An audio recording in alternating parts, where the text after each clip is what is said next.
Chapter 5. Is found the first villainess from the evil cliché of populars at cheerleading tryouts. Nice haircut, the insulter was saying to a girl who was trying out. Your mom put a bowl over your head? She laughed and started to toss off another put-down. Nice zit, but Iz raised her hand. The insulter gasped. Flick! Iz put her down on the floor permanently. Harmony and I were in the gym after school, watching the Pom Squad tryouts. Not that I wanted to. Seriously, I have nothing against cheerleading.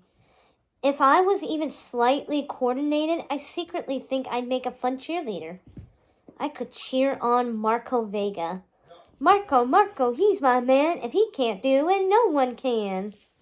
Although Marco isn't a football player, he is cooler than even the football players.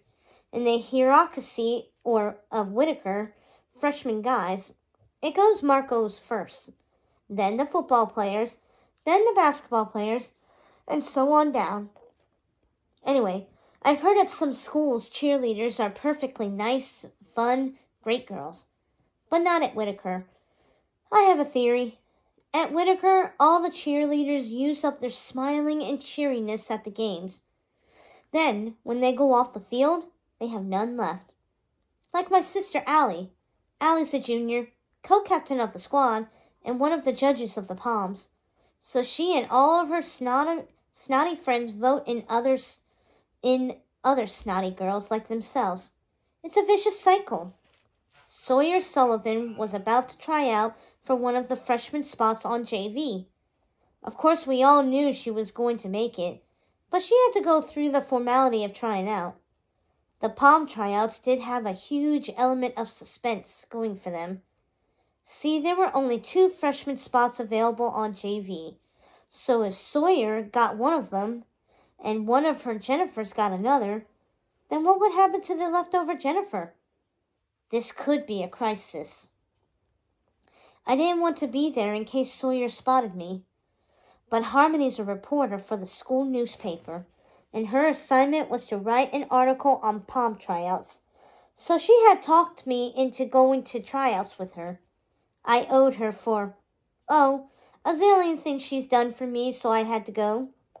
But also part of me was hoping she would be like some huge shifting of the universe, like Mackenzie Watson, who won junior state gymnastics, would get a spot. But she'd recently joked about the pajamas Sawyer had worn at a sleepover back in the 3rd grade. So she currently was on the Populars blacklist. Sawyer was on the other end of the gym with the Jennifers, practicing her jumps. All of a sudden, she turned and saw me. She said something to her Jennifers, and they started walking over. Uh-oh, I said to Harmony. This can't be good. You don't think Sawyer knows that the Myrna character was loosely based, of course, on her, do you? Nah, Harmony said. She's too dumb to figure that out. But Sawyer and her Jennifers were definitely heading our way, and they did not look happy. They marched over to where Harmony and I were sitting. The Jennifers wore matching t-shirts and little shorts. Sawyer was all out in her gold and brown hair ribbons, t-shirt, and shorts with her Whitaker High Rocks socks from the Varsity Pom Squad's fundraiser for underprivileged cats. Then again, Harmony added, Jennifer, too, is kind of smart. She might have figured it out for Sawyer. Uh-oh. Hi, Sawyer, I squeaked brightly. Hi, Jennifer. Hi, Jennifer. Jamie Bartlett, Sawyer said casually. For some reason, people seem to think the villain in your English essay, that Myrna character, sounds a little like me. But how can that be? Myrna is such a bitch, Harmony said, all innocent. Because Myrna has long blonde hair with 2 teeny braids in it, and a perfect body and teeth, said Jennifer 1 platinum hair, as opposed to Jennifer 2 brown hair. And she was trying out for Poms, and she wore poo pajamas to a 3rd grade sleepover party. That's enough, Sawyer snapped. I'm serious, Jamie Bartlett. She shoved her little Sawyer face real close to me.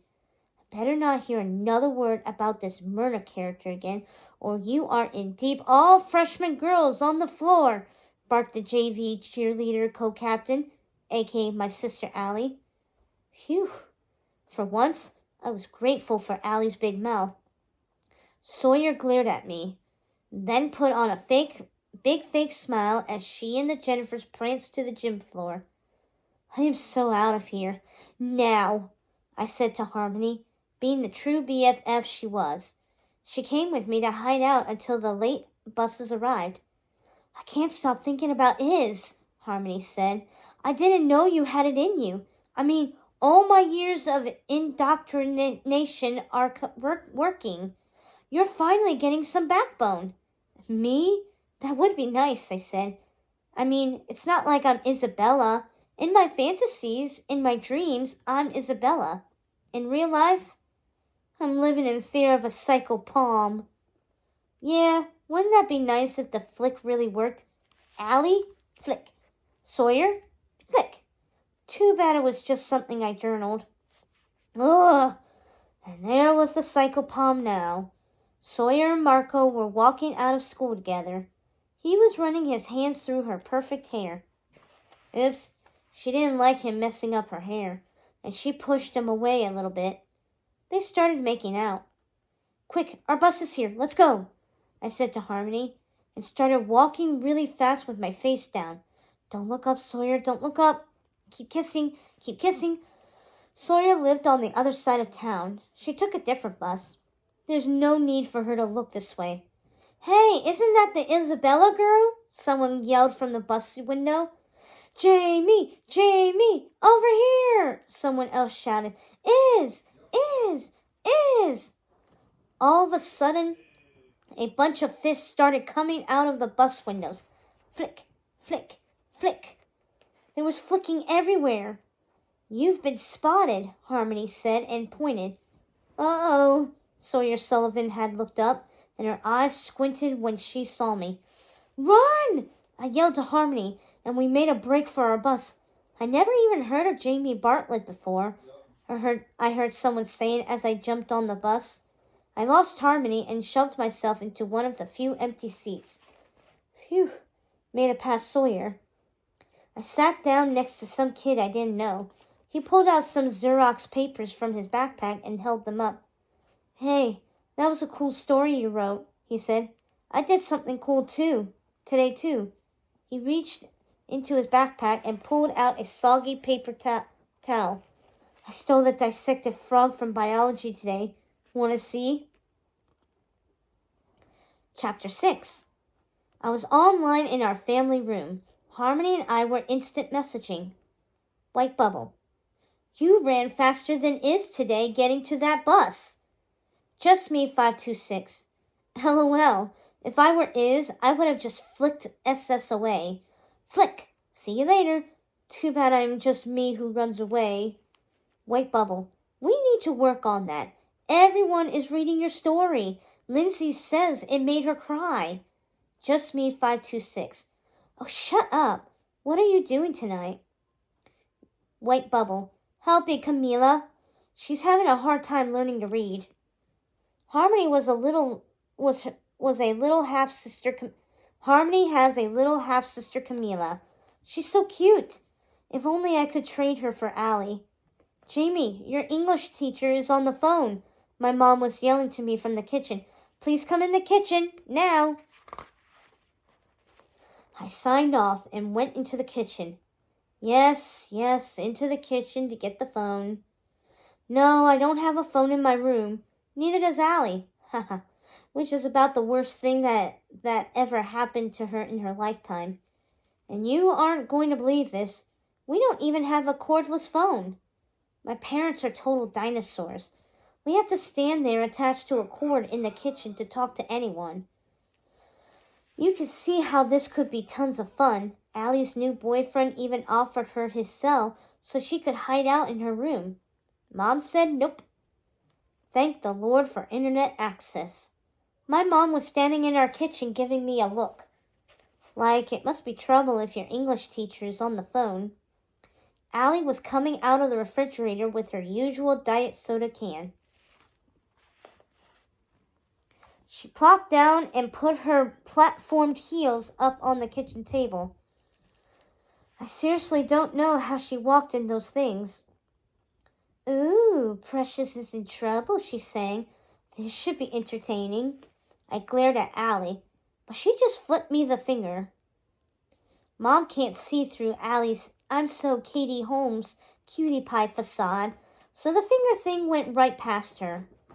That pretty much sums up me and Allie. I give her dirty looks and she gives me the finger back. It wasn't always like that. We used to actually hang out when we were kids, playing Barbies and Polly Pockets. We almost never fought. When we did, we had a secret code, word Redsis. Sister backward. That meant no matter what we were fighting about, we would stop and make up. Okay, yeah, that's goofy. But also it was nice. Then all of a sudden, she totally changed. Her new friends came over and said things like, "Get out, dork." And then Allie started saying them too. On better days, she ignored me completely. On bad days, she made fun of me, got me in trouble, and laughed about me to her friends. They were the Sawyer Sullivans of the junior class. Ugh. I looked at Mom, who was talking to Gallagher. She what? Her mom was practically shrieking. Allie made finger slices across her neck motions like, "You are so screwed." Uh-oh. Me in trouble? What did I do? Well, I can't believe it. Our Jamie? Mom said. I'm so proud of her. Oh. Gallagher must be telling her about my essay. I stuck my tongue out at Allie and, oh great, of course Mom saw that. Mom hung up the phone and sat down at the table. Here goes. I waited for the no sticking out your tongue at your sister lecture. Jamie, did you write a story for English class about a girl named Isabella who changes the world? Mom asked me. Allie smiled, waiting for the punchline. Yeah, well, kinda. I mean, I wasn't writing it for English class. It was supposed to be for my journal. But Harmony gave me her laptop, and it's so much better for me to type on a laptop. Oh, Mom, it's so much more comfortable. We really should get one instead of the old computer we have. Mom interrupted. Miss Gallagher wants to know if the writing is really yours. I mean, did you happen to take the idea from somewhere else? Oh, that's it. Gallagher thinks I plagiarized. Allie got the drift even in her own dim way and was leaning back in her chair smirking. I wondered if I could kick the back legs of her chair out without Mom catching me. Bam! Yes, Mom, I really wrote it. I swear, I didn't steal it from a book or from the internet or buy it off Tyler Jones. I told her. Allie shot me a look. Tyler Jones is notorious for selling used research papers from the net. Well, notorious with the students anyway. The parents don't know about him. I know, Jamie. I trust you. This is big news. Mom was suddenly smiling. Miss Gallagher thought your paper was so good, she faxed it over to her friend, who is a literary agent in New York. And Jamie, the agent is interested in representing you. Which led Allie, whose mood had dramatically changed, to ask, what's a literary agent? So Mom explained to both of us that a literary agent is a person who can help you get published and handle things for you. Like, say you wrote something you think is good enough to be a book. Instead of sending it directly to a publishing company, where they might be getting a zillion other submissions and don't have time to go through them all, you send it to a literary agent. If she likes it enough, she will sign you up as a client, and then use her connections to get editors interested. And then you might get published. Now, that doesn't mean you will get published, Mom said. It's very, very difficult to get a book published these days. Yeah, Mom knows these things. Mom thinks about writing a book sometimes. She writes a column in the local newspaper.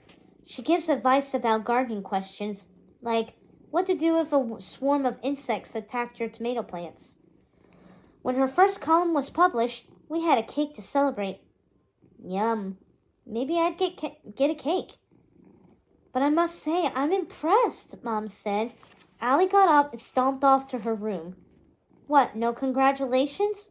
No huggy, no kissy for your little sister? I called after her, making smoochy kit noises. Hee hee, take that, prom princess. Mom went to call Dad at work, and I was all happy because I could really use an A. I had 2 warnings in gym, so my continued inability to move properly could create a problem in my report card. I mean, having a gym class grade count the same as biology just isn't right. Injustice. If you're wondering why I didn't jump up and down all over the excitement, well, come on. I'm a pretty realistic person. It's not like I thought anything more would happen. That anything had happened in the first place was pretty out there. I would just be secretly pleased that things had gotten this far and that people liked my journal entry. I mean, what more could have happened to me? Normal, old, regular Jamie Bartlett. Chapter 7. Question. Would you take off your clothes and run around the school in your underwear for $1,000? $3,000? $5,000? Harmony, Malik, Connor, and I were sitting in the back of study hall first period. We were obviously studying hard.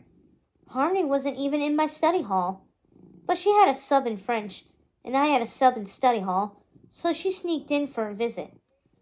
Harmony skipped a lot of classes. I was always nervous she'd get caught. But she said teachers were never sure if she was supposed to be here or in the city, and nobody kept track. And she said she's an individualist who feels constricted by the artificial and seemingly arbitrary rules that the school bureaucracy imposes anyway. Plus, it's not like her mother really cares, so why should she be bored? Anyway, she's here in study hall.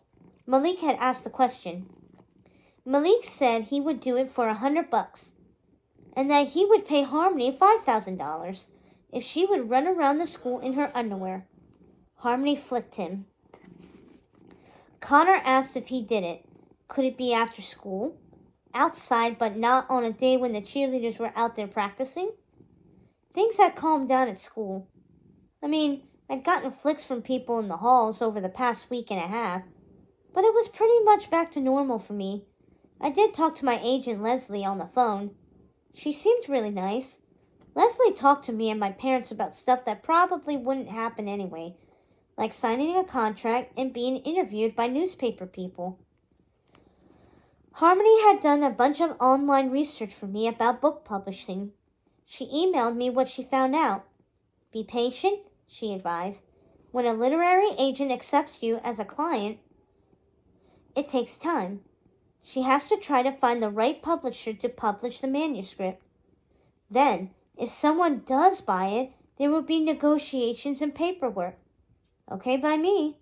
I had other things to think about that were more likely to come true in my lifetime, like someone offering me thousands of dollars to run around school in my underwear. Well, Jamie, Malik asked, $1,000. Would you do it? 3,000? 5,000? Going, gone. I said, no. Thinking of my training bra situation. Not even for $5,000. And the reason is, Malik asked. Can we change the subject? I mumbled. In front of Malik, the underwear topic was not so much a big deal. But Connor in underwear? Okay, I was blushing on that one. Connor is kind of cute. Better than average. Brown hair, brown eyes, not tall, not short. And he has this way of looking right in your eyes when he talks to you. I blushed harder. Yeah, I'll change the subject, said Connor. He was looking at his paper, checking sports scores. Jamie, your real name doesn't happen to be Jameson, does it? Everyone looked at me. I mean, I was pretty much Jamie everywhere, even on roll call. I mean, Jameson is such a guy's name. James King. Well, she can get away with it. I mean, look at her. If I called myself Jameson with my chest, people would think I really was a guy. Yeah, on my birth certificate. I started to say, Connor just handed me his pager. I watched the little electronic letters scroll across the entertainment news. High school freshman's manuscript sells to Parker Press following a frenzied bidding war. According to a Parker spokesperson, the manuscript by Whitaker High School student Jameson Bartlett will be the lead title on its forthcoming list. I dropped the pager on the desk. Buzzing, my head is buzzing. I think she's going to pass out, I vaguely heard Malik say. Stand back, everybody. Jamie, breathe, Harmony said. Put your head on the desk, said Connor. Breathe. Book. Sold. Lead. Title. Jameson. Bartlett. Me. Breathe. Principal Litigaki wants to see Jamie Bartlett in his office, another voice said. I think you better walk her down there, Connor told Harmony, smiling. She might even need to be carried.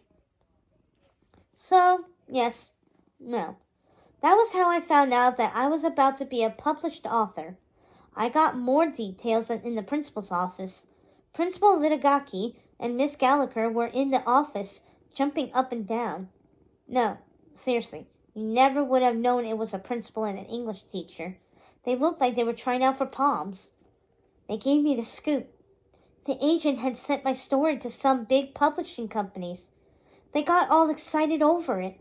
They had an instant bidding war, which is what happens when more than one publisher wants to buy your book. So there I was in school all day, worrying about Jim, not knowing I was involved in some publishing battle. I felt kind of like Helen of Troy. Unbelievable. And they told me how much money was involved. And it was not a tiny amount of money either. Like if they offered me $5,000 to run around the school in my underwear, I could just laugh. $5,000. No way. I was about to be rich.